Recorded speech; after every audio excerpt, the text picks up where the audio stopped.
Biz oilada 9 ta farzandmiz. Oilamiz el-yurt orasida ardoqli, hurmat, izzatli edi. Hammamiz ahil-inoq, katta oila bo'lib kunlarni o'tkazardik. Otam mahallada obro'li inson edilar. Eng katta akam Muxtor prokuror, ikkinchi akam Murod bankir, uchinchi akam Madyor tadbirkor.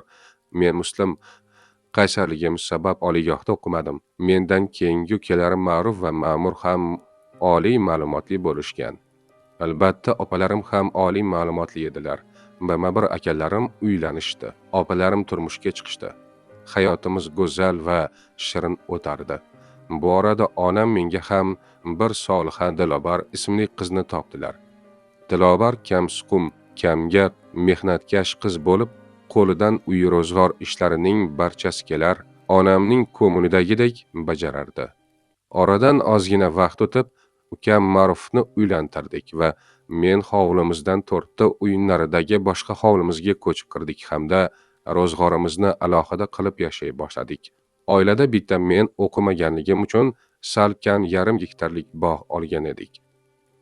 Unda men va xotinim birgalashib dehqonchilik qilib mehnat qilardik. Kunlardan bir kuni otam oldilariga meni chaqirib, o'g'lim, sen ixtiyoringdagi bog'ni akang Murodga bermoqchiman, chunki uning 3 ta o'g'li bor, dedilar. Akam Murod bankdan urilib, ishsiz yurgan paytlari edi. Men shularni o'ylab mayli, ota dedim. Akamning oilaviy daromadi uchun o'zim bekorchi bo'lib qoldim. Vaholanki, bog'ni chiroyli tartibga solib, endi katta daromad ko'rishga kirgan edim. Ko'zimni ochguncha akam yong'oqlarni sotib, mo'maygina daromad ola boshladi. Men bunga zarracha achinmadim. Chunki bankdan urilib ishsiz qolgan akamni xursand ko'rsam, men baxtiyor edim. Endi navbat kenja ukam ma'murga yetdi. U farmatsevtika institutini tamomlab, har qancha urinmasin, negadir ishga kira olmadi va ishlash uchun Rossiyaga ketdi. Shu bilan Rossiyada 15 yil na puldan, na o'zidan ma'noli, tayinli bir javobsiz yurdi. U orada ukam Ma'ruf va uning xotini Nazira ota-onamga xizmat qilishdan bosh torta boshlashdi. Shunda ota-onam uzoq o'ylab, meni va oilamni katta hovliga qaytib chiqishimizni, ukam Ma'ruf bilan joy almashishimizni aytishdi. Ota-onamga xizmat qilishim, ularning duolarini olishim kerak deb, men bu taklifga so'zsiz rozi bo'ldim. Shunday qilib, men oyam bilan katta hovlida ota-onam xizmatida yashay boshladik. Ota-onam xursandligidan 4 ta uy naridagi hovlimizni menga og'zaki vasiyat qilishdi. Bunga katta akam Muxtor va uning xotini Surayyo guvoh bo'lishdi. Ota-onam, o'g'lim, kenja ukang Ma'mur Rossiyadan kelguncha shu katta hovlida yashaysizlar. Ma'mur kelgandan so'ng narigi hovliga ko'chib o'tasizlar, deyishdi. Men rozi bo'ldim. Otamning bunday qarorga kelishiga sabab oilada bitta men o'qimaganligim, menga tegishli bog' akam Murodga berilgani va mening ham 2 nafar o'g'lim borligi edi. Bir o'g'lingni o'zingga berilgan 10 sotixli joyga, bir o'g'lingni mana bu hovliga joylashtirasan. Shunda hammangizni tarozida teng qo'ygan bo'laman.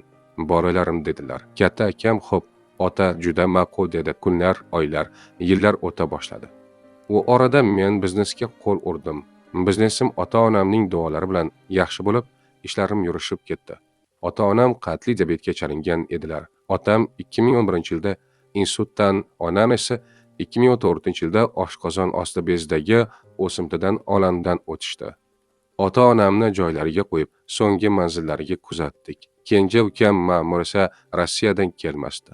Opalarim, akalarim va o'zim ham telefon orqali iltimos qilib, ukajon, kel, vatanga qayt deb yalinar edik.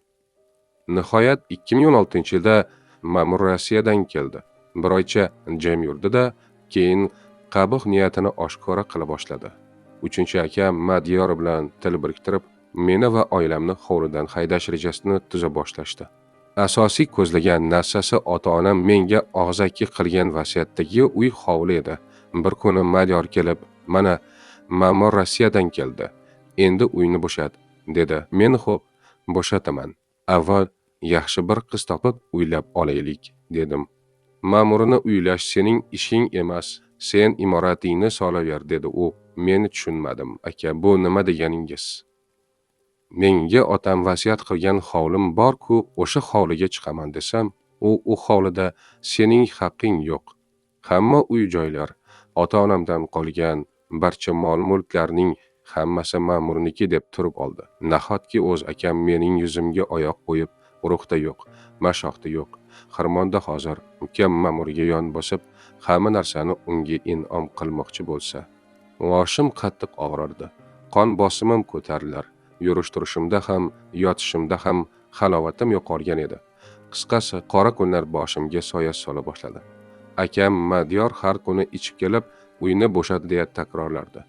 Qolgan aka-opalarim ham ukam ma'mur tomonida bo'lishdi. Keyin bilsam, ma'mur Rossiyada yurgan paytlarida ularga oz-ozdan pul jo'natib, og'izlarini moylab yurgan ekan, bu orada qizimga sovchilar kela boshladi. Oshim yanada qotib, nima qilishimni bilmay qoldim. Qiz bolaning bozorni o'tkazib yubormaslik kerak, joy chiqsa uzatish lozim. To'y qilishim va yangi imorat qurishim kerak edi. Qiz uzatish oson emas. Qizimni unashtirdik va to'y taraddudi boshlandi. U oradagi ukalarimning jahllari battar chiqib, shayton otiga minib, ochiqdan ochiq tahdid qila boshlashdi. Men yetarlicha qarshilik qilganimdan so'ng farzandlarimga hujum qilishdi. 3 ta farzandim bor, kattasi qiz, qolgan 2 tasi o'g'il.